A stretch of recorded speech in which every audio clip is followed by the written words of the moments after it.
মাছের মাথা দিয়ে বেগুন আলু ঝোল, সাথে আছে ডাল বোনা, ডিম ভাজি, শুটকির ভর্তা, বোম্বাই মরিচ দিয়ে খাবারের জন্য আয়োজন। হ্যালো গাইস, আসসালামু আলাইকুম। প্রথমে সবাইকে আমার তরফ থেকে অনেক অনেক ভালোবাসা এবং রমজান মোবারক। তো আজকে 24 রোজা হয়ে গিয়েছে, তো আমি সন্ধ্যার ইফতারির আয়োজন হচ্ছে শুটকির ভর্তা এবং বোম্বাই মরিচ দিয়ে খাবারটা। আমার এটা অনেক পছন্দের একটা খাবার। তারপরে আমি নিয়েছি ডিম ভাজি দিয়ে ডাল বোনা।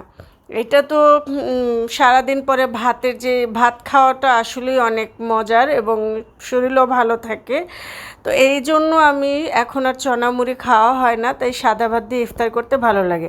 তারপরে আমি নিয়েছি মাছের মাথা বেগুন আলু দিয়ে ঝোল করেছিলাম।